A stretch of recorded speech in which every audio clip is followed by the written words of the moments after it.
Hi everyone, my name is Eras and today we have moved in a new lecture and in this lecture we will try to cover some different topic with different ideas and many more different things, right? In the previous classes we have seen so many different topics, right? But now it's time to learn that is the transpiration. देखो transpiration के बारे में मैंने तुझसे already बता रखा है, इसमें कोई शक नहीं है और मैं यकीन के साथ कह सकता हूँ। मैं पूछता हूँ आपसे बस एक प्रश्न, व्हाट इज ट्रांसपीरेशन? आपको पता है कि मैंने बताया है ट्रांसपीरेशन क्या होता है, राइट? मैंने कहा कि the process in which the waters are going to be evaporates और the loss of waters is going to be in the environment in the form of water vapor from the leaves in the base through that is the stomatal pores, then this is called as the transpiration। मैंने बोला कि transpiration एक के बारे में मैंने बताया, तो वैसा प्रक्रिया जिसमें वाटर जो है का लॉस होगा पत्ते में से, वो भी कौन सा पोर्स के थ्रू? तो स्टोमाटल पोर के थ्रू, वो भी इवेपोरेट कर देंगे सनलाइट के कारण, चाहे और भी बहुत सारे चीजों के कारण, राइट? तो उसे ही हम लोग ट्रांसपीरेशन के नाम दिया है। शॉर्ट में कहें तो जो वाटर लॉस होता है पत्ते में से उसी को ट्रांसपीरेशन कहते हैं। एक लाइन में, कविता की तरह नहीं याद करना, बस एक वर्ड की तरह याद करना, राइट? लेकिन आज के इस लेक्चर में ट्रांसपीरेशन के बारे में एकदम पूरा डिटेल में जानेंगे। ट्रांसपीरेशन क्या होता है, ट्रांसपीरेशन कितने प्रकार के हो सकता है, कितने तरह का हो सकता है, और इतना ही नहीं ये भी बताऊंगा कि ट्रांसपीरेशन का क्या एडवांटेजेस है, और इसी के साथ साथ ये भी बताऊंगा कि ट्रांसपीरेशन का क्या डिसएडवांटेजेस है। यानी कि कुछ किसी भी चीज का जब फायदा हो तो उसका उस चीज का नुकसान भी जरूर होता है, यानी कि घाटा भी जरूर होता है। सिर्फ फायदा ही नहीं होता किसी भी चीज का, या फिर सिर्फ नुकसान ही नहीं होता है, दोनों होता है, चाहे कम चाहे बेस, लेकिन होता जरूर है, राइट? तो इसीलिए मैं बातें करूँ उन सभी चीजों के लिए। और टाइम अगर मेरे पास रहा तो और भी बहुत सारी चीजों के बारे में बातें कर सकता हूँ, जैसे कि मैं हमेशा करते रहता हूँ, राइट? बट नाउ अभी समय है, let us start with a topic that is the transpiration. अभी ट्रांसपीरेशन के साथ मैं शुरू करता हूँ, right? This is your topic, your new topic, and the name of the topic that is the transpiration. तो मैंने ट्रांसपीरेशन क्या होता है वो मैंने बता दिया है। अब देखिए यहाँ पे क्या लिखा हूँ, बता रहा हूँ, the loss of water in the form of water vapour from the aerial parts of the plant is called transpiration. कहने का अर्थ ये हुआ कि पानी का लॉस हो जाना, पानी बर्बाद हो जाना, पानी निकल जाना प्लांट्स के एरियल पार्ट्स में से। एरियल पार्ट्स का मतलब जानते हो, प्लांट्स का वो हिस्सा जो हवा में है, जैसे उसका तना, जैसे उसकी ब्रांचेस, जैसे उसका पत्ता, जैसे उसके फ्लावर्स, कहीं से भी पानी लॉस होता है तो इसी प्रक्रिया को हम लोग बोलते हैं ट्रांसपीरेशन। लेकिन बस याद रहे कि aerial parts of the plants, right? और सबसे ज्यादा पानी का जो बर्बाद होता है, वेस्ट होता है, यानी कि लॉस होता है, वो कहां से होता है? तो वो पत्ते के थ्रू होता है। वो भी कैसे? तो स्टोमाटल पोर्स के थ्रू। पत्ते में जो स्टोमाटा बंद रहता है, जब कार्बन डाइऑक्साइड या फिर ऑक्सीजन लेने के लिए स्टोमाटल पोर्स ओपन होते हैं, राइट? तो उसी समय वाटर जो है वो खिसक जाता है इसमें से, राइट? अब फिर जब ये बंद हो जाता है तो फिर वाटर नहीं निकल पाता, राइट? बताया था ना, इसे पढ़ा दिया हूं ना कि स्ट्रेट रहता है गार्ड सेल तो स्टोमाटल पोर्स क्लोज रहते हैं, जब कर्व रहते हैं तो स्टोमाटल पोर्स ओपन रहते हैं। ये मैंने ऑलरेडी फिगर के साथ आपको बताया हुआ है, इसीलिए आपको चिंता करने की या फिर चिढ़ाने की जरूरत नहीं है, राइट? Obviously yes. चलो, नेक्स्ट बातें क्या बताना चाहता हूं जी इसी ट्रांसपीरेशन के बारे में, तो उसके ऊपर चर्चा करते हैं, है कि नहीं? लिखा हो, in fact the evaporation of water molecules from the cells of a leaf. जो वाटर इवेपोरेशन होता है, यानी कि वाटर निकल जाता है वाटर वेपर के रूप में, ठीक है? कहां से? तो from the cells of the leaf से, पत्ते के सेल से, ठीक है? Creates a continuous suction. वो एक कॉन्टिन्यूअस सक्शन की तरह, यानी कि किसी भी चीज को खींचने के लिए वो तैयार बना लेता है। सक्शन का मतलब वही हुआ, किसी चीज को एकदम पूरा स्टिक कर लेना, पावरफुल तरीके से ऐसे करके खींचना, राइट? सक्शन की तरह क्रिएट कर लेता है। बीच पुल्स, जो क्या करता है? तो पुल्स वाटर, यानी कि वाटर को खींचता है, right? From the xylem cells, वो भी जाइलम सेल्स है, ऑफ किस चीज का? तो ऑफ रूट्स का। This is known as transpiration. Transpiration यहाँ पे क्या है? ट्रांसपीरेशन डी ट्रीम, नहीं, यहाँ पे कुछ और होना चाहिए। लेट मी चेक आउट क्या वहां पे होना चाहिए।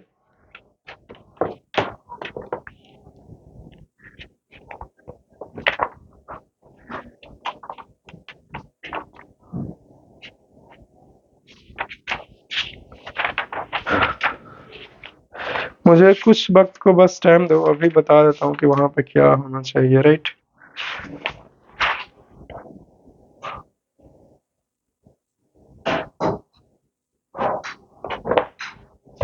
हाँ मिल गया। यहाँ पे स्ट्रीम होगा, ठीक है ना, एस होगा। वही कहे कि डी कहाँ से आ गया, क्योंकि हमने तो हर एक चीज ध्यान में है। तो ट्रांसपीरेशन स्ट्रीम और ट्रांसपीरेशन पूल कहते हैं, राइट। मैं फिर से रिपीट करता हूँ, बार बार पत्ते में से, एक मिनट मुझे पहले ये बोलने दो फिर कुछ बोलूंगा। मैं आपसे ये बता रहा हूँ कि बार बार पत्ते में से पानी लॉस करता है, इसी के कारण एक सक्शन की तरह, एक खिंचाव की तरह वो क्रिएट हो जाता है, राइट। जिसके कारण ये रूट से पानी आता है जाइलम वेसल में, लेकिन ऊपर कैसे चढ़ जाता है, तो इसी सक्शन के थ्रू जाइलम वेसल के अंदर में सक्शन क्रिएट हो जाता है और इस प्रकार से खींच लिया जाता है, राइट। मैंने ऑलरेडी पढ़ा दिया प्रीवियस लेक्चर में कि कैसे mechanism of water transport of waters in plants, right. तो ठीक है ना। तो इसी चीज को बोलते हैं ट्रांसपीरेशन स्ट्रीम, यानी कि पानी के लॉस होने के कारण जो ये जाइलम वेसल में पानी खींचा जा रहा है ऊपर हर एक जगह, इसको ट्रांसपीरेशन स्ट्रीम या फिर ट्रांसपीरेशन पूल का नाम देते हैं। ये सब कंपटीशन में पूछ सकता है, बोर्ड एग्जामिनेशन में ये सब नहीं आएगा। तो कंपटीशन के अगर अभी से ही चाह है तो इसको, इस पॉइंट्स को क्या करोगे, अंडरलाइन कर लेगा, राइट। कि खाली सिर्फ और सिर्फ ट्रांसपीरेशन स्ट्रीम और ट्रांसपीरेशन पूल को अंडरलाइन कर लो, बस इतना काफी है, right. If you wants then you can write it, आप चाहो और आप इसे लिख डालो, है कि नहीं। ऑब्वियसली देखो ये फिगर है, ये फिगर भी बना लेना है जी, फिगर बना लेना है। बहुत आसान सा फिगर है, राइट। ये देख सकते हो कि water is absorbed by roots, पानी जो है वो रूट्स के द्वारा यानी कि जड़ के द्वारा ही एब्जॉर्ब किया जाएगा, इसमें क्या शक है, नहीं कोई शक है। ट्रांसपीरेशन प्रक्रिया को ये दर्शा रहा है figure. Water travels through the plants, पानी जो है वो ट्रेवलिंग कर रहा है, पूरे हर एक जगह जा रहा है। Water evaporates from the surface, और फिर पत्ते के सरफेस से पानी जो है वो निकल भी जा रहा है, राइट। अभी सक्शन के कारण जो क्रिएट हुआ उसी के चलते पानी नीचे से ऊपर की ओर मूवमेंट कर रहा है, हर एक जगह जा रहा है।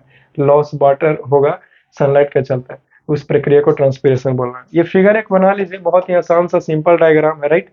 चलो अभी भी अगर आप नहीं लिखे हो तो मैं आपके स्क्रीन से साइड हट गया हूं, और आप क्या करो, आप इसे बहुत अच्छे से लिख सकते हो, राइट। Obviously yes. चलिए लिख लिया, आगे बढ़ जाए। वेरी गुड, वेरी नाइस, आगे बढ़ता हूं मैं, राइट।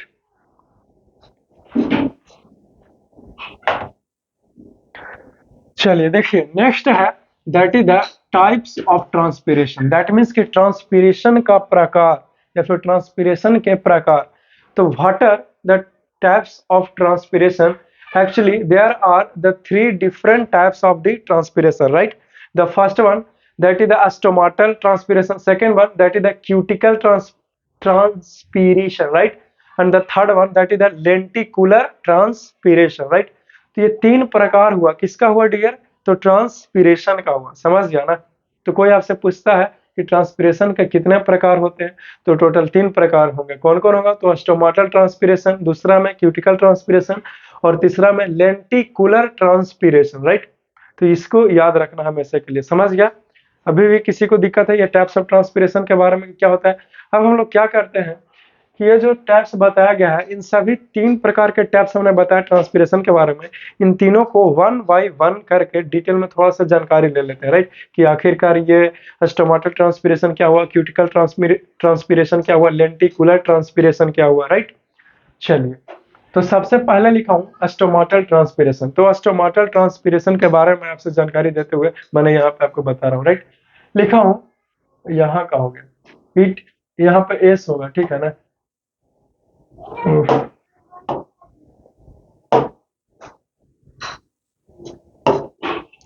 यहाँ पे जो इट अकर्स होगा, समझे ना, एक के जगह पे एस कर लेगा सभी पर, एक जगह पर एस कर लो। It occurs through the stomata present in the lips.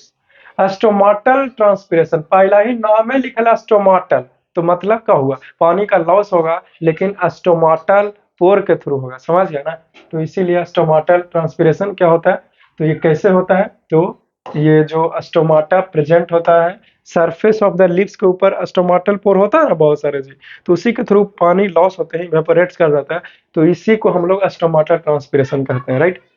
अब इसी के बारे में कुछ और भी चीजें मैंने लिखा है, उससे ध्यान दीजिए। लिखा हूं कि it is the major mode of transpiration. जो स्टोमाटल ट्रांसपीरेशन है ये मेजर मोड ऑफ ट्रांसपिरेशन है। कहने का अर्थ क्या हुआ? कहने का अर्थ ये है कि सबसे ज्यादा वाटर का जो लॉस है, या फिर यूं कहूं कि पानी की जो लॉस होती है, वो इसी इसी क्या बोलते हैं, स्टोमाटल ट्रांसपिरेशन के थ्रू ही सबसे ज्यादा पानी लॉस होता है। वहीं लिखा हूं, it is the major mode of transpiration, right. चलिए, दूसरा तरह के ट्रांसपिरेशन है, उसका नाम है that is the cuticle transpiration, right. तो क्यूटिकल ट्रांसपिरेशन के बारे में जानकारी देता हूँ, राइट। लिखा हूँ कि it occurs through the epidermal cells. जो क्यूटिकल ट्रांसपिरेशन होता है वो इपिडर्मल सेल के कारण होता है ऑफ द लिप्स, जो पत्ते में होता है। एंड अदर, मैंने बता दिया इपिडर्मल सेल के बारे में ऑलरेडी प्रीवियस लेक्चर में, ठीक है। तो epidermal cells of the lips and other exposed aerial parts of the plant like green stem, flowers, fruits, right. जो क्यूटिकल ट्रांसपिरेशन हुआ, तो क्यूटिकल ट्रांसपिरेशन कैसे होता है? तो एपिडर्मल सेल ऑफ लिप्स है, उसके थ्रू होता है, यानी कि स्टोमेटल पोर्स के अलावा भी हो जाता है, वो भी पत्ते में से ही होता है। और किसके थ्रू होगा? तो aerial parts of the plant, वैसा पार्ट जो जो प्लांट का वैसा हिस्सा जो हवा में है, तो उस हिस्से से भी वाटर लॉस कर सकते हैं, that is the aerial part. जैसे में क्या हो जाएगा, ग्रीन स्टीम हो गया, यानी कि हरा भरा पत्ता हो जाएगा, उसका तो क्या ही कहना, पत्ता का। फ्लावर से भी और फ्रूट से भी, फल से भी वाटर लॉस कर सकते हैं, राइट। तो इसी चीज को क्यूटिकल ट्रांसपिरेशन का नाम दिया, राइट। तो मुझे यकीन है कि स्टोमेटल ट्रांसपिरेशन और क्यूटिकल ट्रांसपिरेशन के बारे में आपको जानकारी मिला होगा। तो देखो, जो कुछ भी मैं चीज़ों को पढ़ाऊँगा वो बहुत ही ज़्यादा डिटेल में पढ़ाऊँगा। बस तुम्हारे अंदर पेशेंस होना चाहिए कि यहाँ से तुम नोट्स को उतार सको, और तुम्हारे अंदर ये पेशेंस ये भी होना चाहिए कि मेरी हर व्यूज़ को आप अपने मस्तिष्क में उतार सको। फिर आपके टक्कर के कोई स्टूडेंट्स नहीं होने वाला जब यहाँ से आप चीज़ों को पढ़ जाएंगे। और जो मैं पढ़ा रहा हूँ, चाहे कोई भी विषय, उससे ज़्यादा पढ़ना भी नहीं है। और जो पढ़ा भी रहा है, समझो कि वो काम का नहीं है आपके, मतलब कि कुछ और क्लासेस का बता रहा है, राइट। क्योंकि जो कुछ भी बता रहा हूँ वो ऑलरेडी क्या ही कहना उसका, है कि नहीं, right. So if you wants then you can write it. आप चाहो और आप इसे लिख डालो, है कि नहीं। चलिए, लिख लिया, लिखो इसे तुरंत से। चलिए, मुझे यकीन है कि आपने इसे लिखा होगा। अब आगे बढ़ सकते हैं जी, राइट। तीसरा प्रकार होगा जो, चलिए ध्यान दीजिए, तीसरा है that is the lenticular transpiration. तो लेंटिकुलर ट्रांसपिरेशन क्या होता है? इस तरह के ट्रांसपिरेशन के बारे में आपसे जानकारी देता हूँ, राइट। तो बता रहा हूँ कि इन वुडी स्टीम, दैट मीन्स कि वैसा पेड़ पेड़ जिसमें ज्यादातर वुड पाया जाता है, लकड़ी पाया जाता है, यानी कि उसका जो स्टीम है वो लकड़ी वाला है, इससे को काटेंगे तो लकड़ी प्राप्त होगा हमें, right. Woody steam and some fruits, और कुछ कुछ फल वाला पौधा, राइट। वेयर, जहां पे लेंटिकल्स पाए जाते हैं, और फाउंड, जहां पे लेंटिकल्स पाया जाता है वही लिखा हूं फाउंड। देन, तब क्या होगा? Then lenticular transpiration takes place. तो लेंटिकल्स के थ्रू जब वुडी प्लांट्स और फ्रूट्स वाले पौधे में से ये वाटर लॉस करता है लेंटिकल्स के थ्रू, राइट। मैं फिर से रिपीट करता हूं, अलग तरीके से कुछ बता रहा हूं इस बार, कि वुडी प्लांट्स और कुछ फ्लावर्स वाले पौधे में लेंटिकल्स पाए जाते हैं, और इसी लेंटिकल्स के थ्रू अगर वाटर इवेपोरेट करता है तो इसी प्रक्रिया को लेंटिकुलर ट्रांसपिरेशन का नाम दिया है, राइट। आई होप कि तुझे लेंटिकुलर ट्रांसपिरेशन के बारे में समझ में आया होगा, आया ना। चलो, तुम्हारा तो क्या ही कहना, शांति रहो। नोट में कुछ बातें हैं जो मैंने लिखाना उचित लगा है, तो इसको लिखा दिया हूँ। तो देखिए क्या लिखा हूँ, the instrument which is use to measure and compare the rate of transpiration known as potometer, ठीक है। तो कोई पूछता है कि पोटोमीटर क्या होता है, राइट।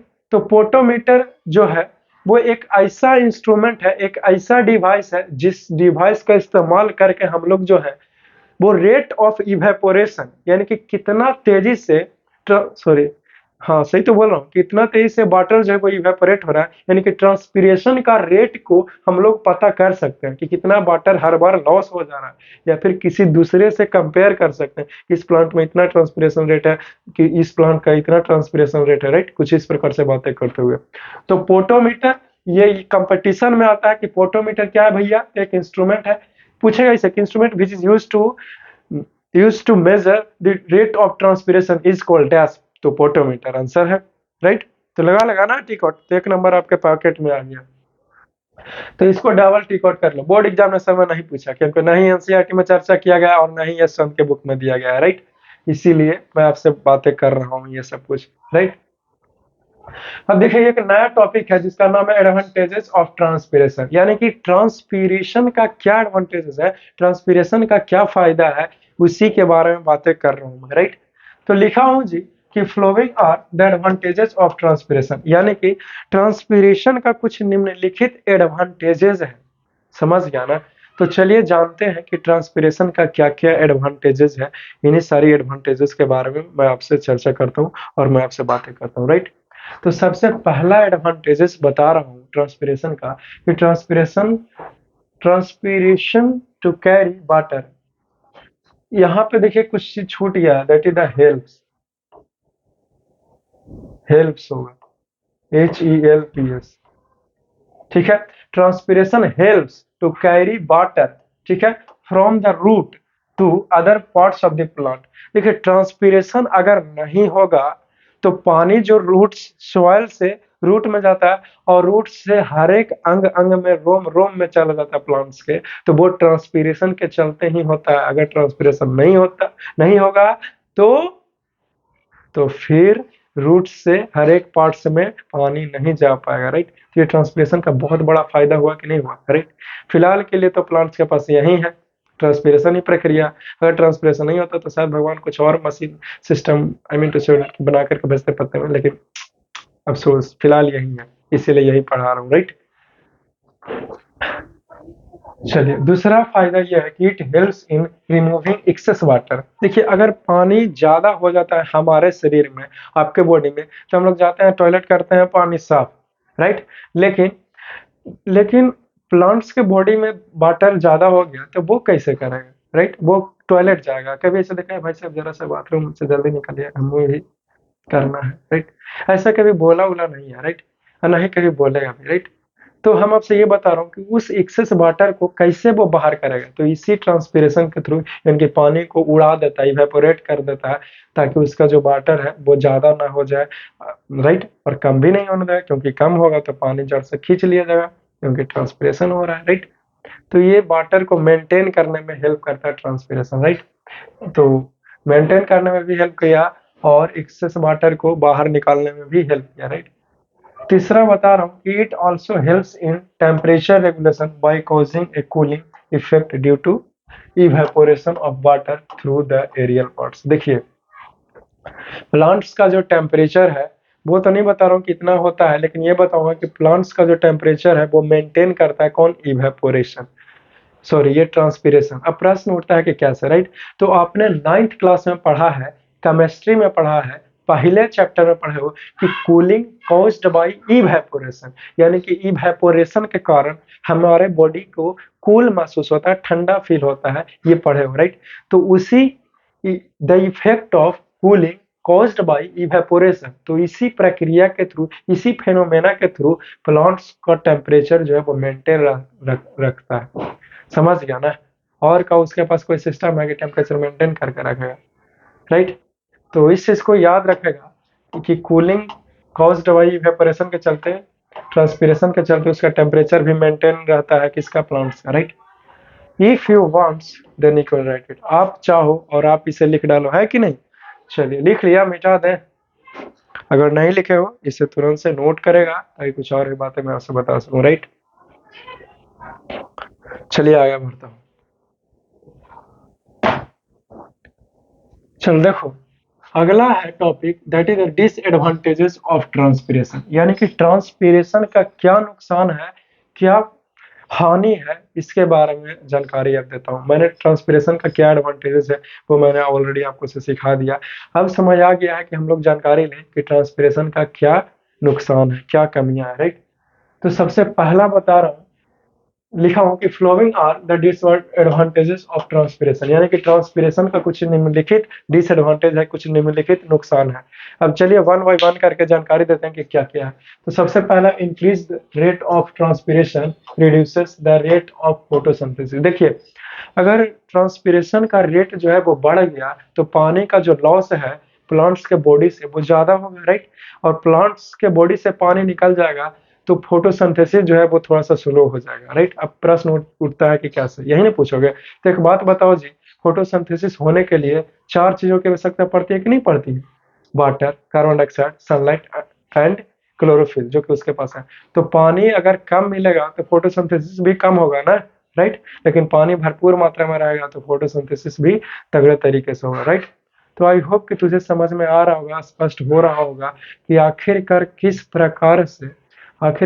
प्रकार से ये ट्रांसपिरेशन जो है वो फोटोसिंथेसिस को कम कर सकता है, राइट। तो ये खराब बात है कि नहीं है प्लांट्स के लिए? ये फोटोसिंथेसिस कम मात्रा में होगा, उसको वजन कम मिलेगा और भी बहुत सारे, राइट। चलिए दूसरा बता रहा हूँ कि lack of water results in low और slow growth of plants. Lack of water, देखिए पानी की कमी, पानी एक ऐसा चीज है जो मनुष्य को जीवित रखता है, हमें भी और प्लांट्स को, हर लिविंग थिंग्स को वाटर की जरूरत पड़ती ही है, राइट। और बहुत सारे लिविंग थिंग्स तो पानी में ही पनपता है, पानी में ही फलना फूलना हुआ उसका, राइट। तो हम आपसे ये फलना फूलना यहाँ पे किसी का नाम नहीं है, ठीक है ना, उसका मतलब है डेवलपमेंट करना, राइट। का वो पता नहीं क्या क्या दिमाग में आते रहता है। एनी हाउ, आगे बढ़ते हैं। तो लैक ऑफ वाटर जो है वो results in slow growth, plant का ग्रोथ जो है वो रुक जाएगा, क्योंकि पानी रहेंगे तो हर एक न्यूट्रिएंट्स, हर एक हार्मोन्स प्लांट्स के एक पार्ट से दूसरे पार्ट में जाता रहेगा और उसको मिलता रहेगा, इसीलिए वो ग्रो करेगा। लेकिन वाटर नहीं है तो फिर प्रॉब्लम्स होंगे ही, राइट। क्योंकि वाटर की कमी तो मिनरल्स वगैरह सब कैसे जाएगा, कौन लेके जाएगा? तीसरा है it causes fall in metabolism in plants. Metabolism यानी कि मेटाबॉलिक एक्टिविटीज जो है वो प्लांट्स में स्लो हो जाएगा अगर वाटर की कमी हुई तो। मेटाबॉलिज्म नहीं समझते ये सब चीज? अरे जैसे एनर्जी वगैरह, केमिकल रिएक्शंस वगैरह ये सब, राइट। जैसे कि उसको भोजन वगैरह ये सब बनना, फोटोसिंथेसिस की प्रक्रिया हो गया और भी बहुत सारे कुछ एक्टिविटीज वगैरह ये सब हो गया, तो वो स्लो हो जाएगा सब बहुत सारा, राइट। और विशेष जानकारी के लिए सर्च मार लो, है कि नहीं। और क्योंकि अभी ये टॉपिक नहीं ना है मेटाबॉलिज्म, राइट, लेकिन फिर भी मेटाबॉलिज्म के बारे में बता दिए हम, राइट। और जैसे कि यहाँ पे अभी भी कंफ्यूजन होगा थोड़ा बहुत, राइट। तो क्या करो, अपने टीचर से पूछ लो, कहाँ, जहाँ स्कूल्स में जाते हैं वो बताने, वो कभी मना नहीं करेंगे, राइट। और फिर मेरे पास मैसेजेस कीजिए और जानकारी लेना चाहते हैं इसी मेटाबॉलिज्म के बारे में बातें करते हुए। देखो लिखा हूँ ब्लड इज कलर। ब्लड, अब एक नया टॉपिक आता है ब्लड, बट इससे पहले क्या बढ़ू, if you wants then you can write it. आप चाहो और आप इसे लिख डालो, राइट। चलो इसे लिखो तुरंत से। चलो लिख लिया।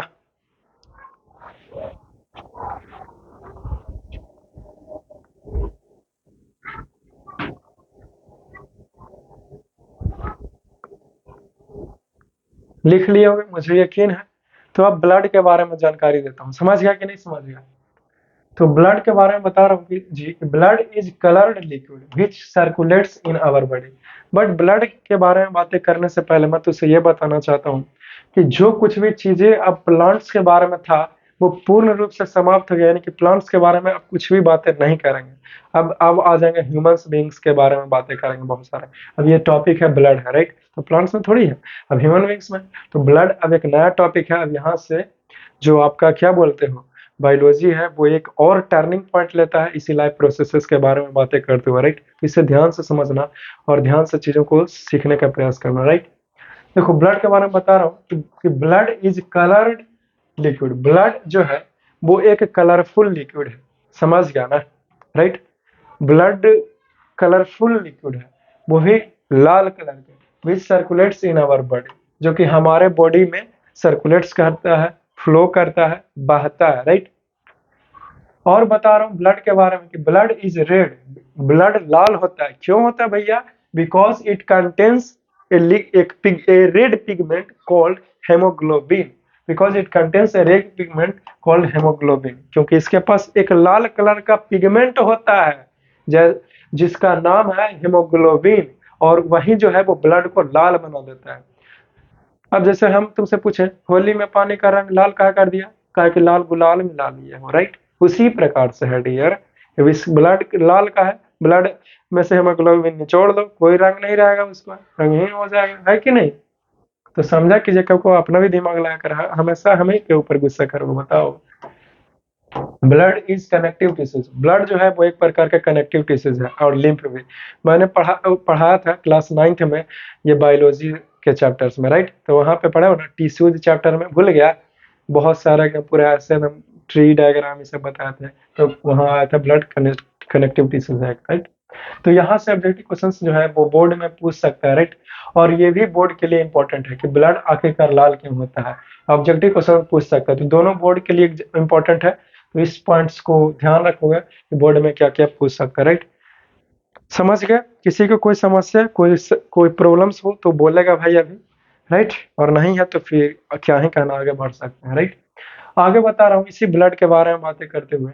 ब्लड कंटेन्स ए फोर थिंग्स। ब्लड जो है वो चार चीज मुख्य रूप से कंटेन किए हुए, लिए हुए, कैरी किए हुए हैं।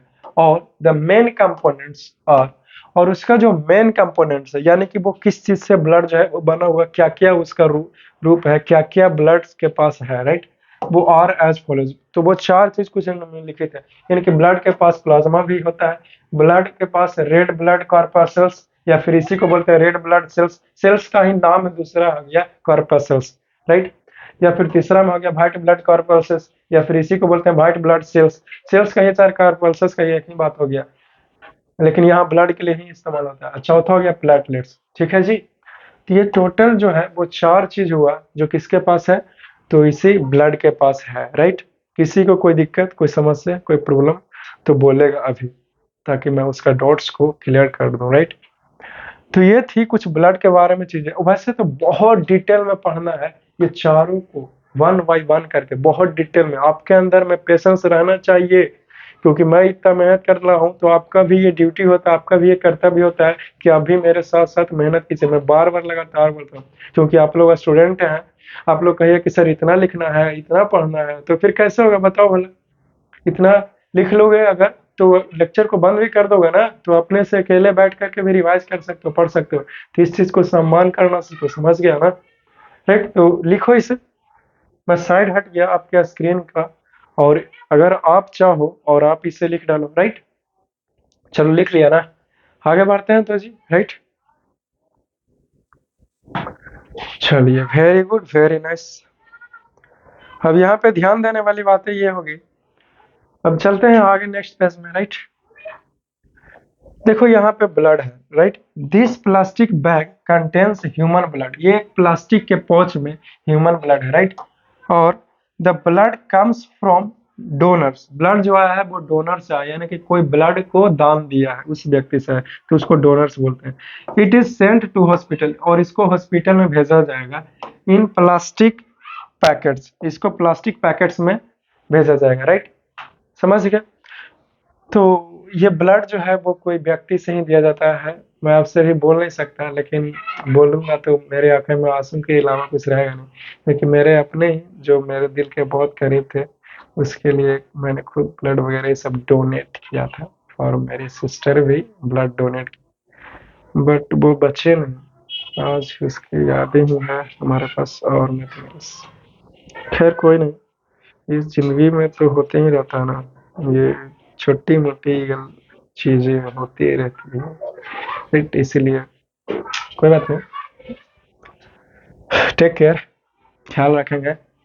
कभी कभी हम अपने भी बोल लेते हैं टेक केयर, आपको बोलते बोलते, राइट। तो ये ब्लड होता है, ठीक ऐसे ही पोच में, मतलब ब्लड जो है वो यहाँ पे, ये इन नीडल्स जो है वो लगाया गया था। और हाथ को बार बार ऐसे करने के लिए बोलता था, कहता था कि जितना तेजी से करो उतना जल्दी ब्लड निकलेगा। दर्द होता था बहुत ज्यादा, ट्रस्ट है। लेकिन लेकिन मतलब कि ये हाथ ना मुड़ता नहीं था ऐसे, मतलब जबरदस्ती एकदम ऐसे करके हम करता था, राइट। तो ऐसे ही ब्लड को दिए थे पहुंच में, और ये ब्लड जो है वो फाइनली गया था हॉस्पिटल में, और ऐसे ही मास्क लगा करके पूरे हाथ में ये ग्लव्स वगैरह पहन करके, ठीक है ना।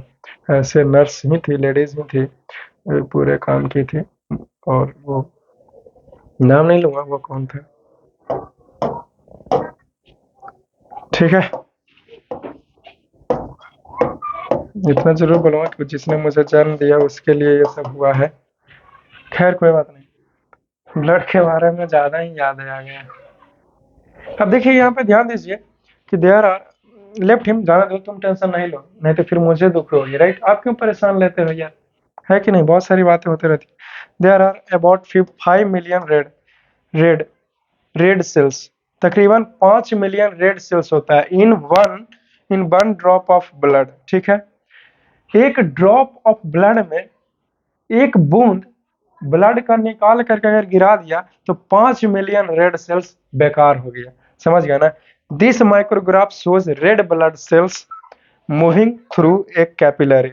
रेड ब्लड सेल्स यानी कि आरबीसी को ये शो कर रहा है, जो कि लाल कलर में है, कुछ इस प्रकार से है, कुछ ये है, ये है, ये है, जहां तहां ऐसे ऐसे मूव कर रहा है, समझ गए। तो ये फिगर में है, बस ये देखने के लिए फिगर है, तो जितना चाहो इस फिगर को देख करके मुफ्त उठा सकते हो, राइट। तो मुझे यकीन है कि बहुत सारी बातों को मैंने इस लेक्चर में आपसे सिखाने का प्रयास किया है, राइट। और ये बहुत सारी बातों को मैं करते रहता हूँ,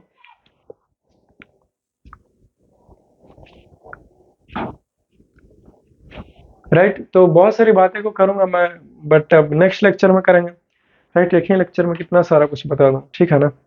तो बस see you soon in the next class, and for that moment you should must bet, right. और नोट्स वगैरह सब रिवाइज करते रहिए, राइट। ठीक है, तो फिर see you soon, love you all, take care.